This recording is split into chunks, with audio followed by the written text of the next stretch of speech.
Війна, корупція, шаблонне мислення, гомофобія, нерівності, об'єктивізація жінок, тиску і осуду, домашнього насильства. від Росії не можна казати. Від якої соціальної проблеми ви би хотіли позбавитися у 2024 році? війна.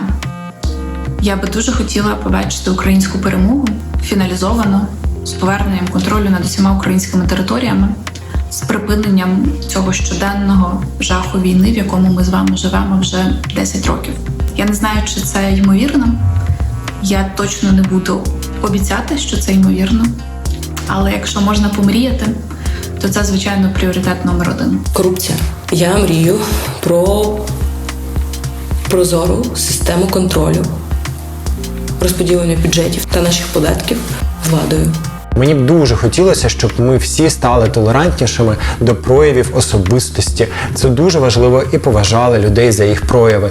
І пишалися одне одним. Мені здається, що в час війни нам цього іноді знову бракує. Від Росії не можна казати.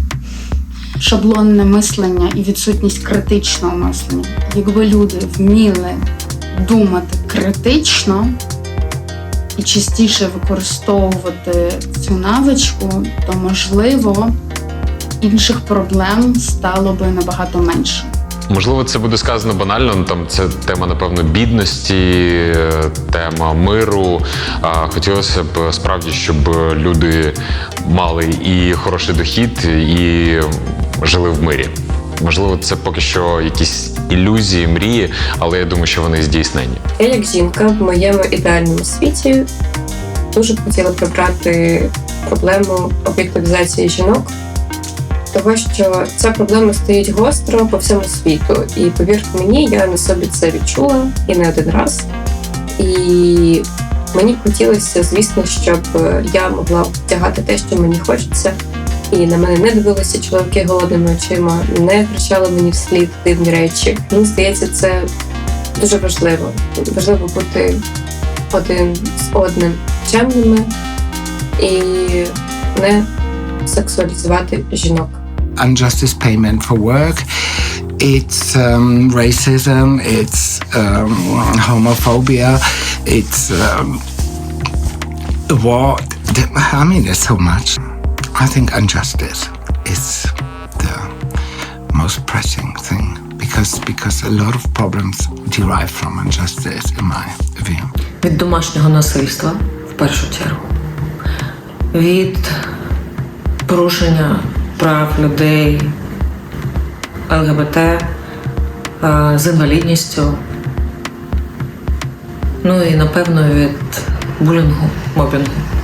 Запровадити таку систему, при якій ці порушення стануть або неможливими, або дуже небезпечними для тих, хто їх скоює. Від проблеми війни, від проблеми нерівності, оцінювання праці жінок у військовий час і чоловіків, бо жінки до сих пір стикаються з проблемами знецінення. Якщо ми кажемо про суспільні проблеми, то я б хотіла позбутися ось цього суспільного тиску і осуду, такої якоїсь певної норми поведінки. Якщо тобі 30 років і ти одружений або одружена, ти маєш мати дітей. Бо що ж сусіди скажуть?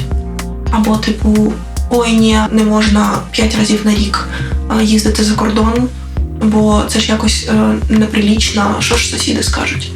Оця історія про що ж сусіди скажуть дратує дуже сильно. І це та суспільна норма, яка не має бути суспільною нормою. Це не окей, це не те, як має бути.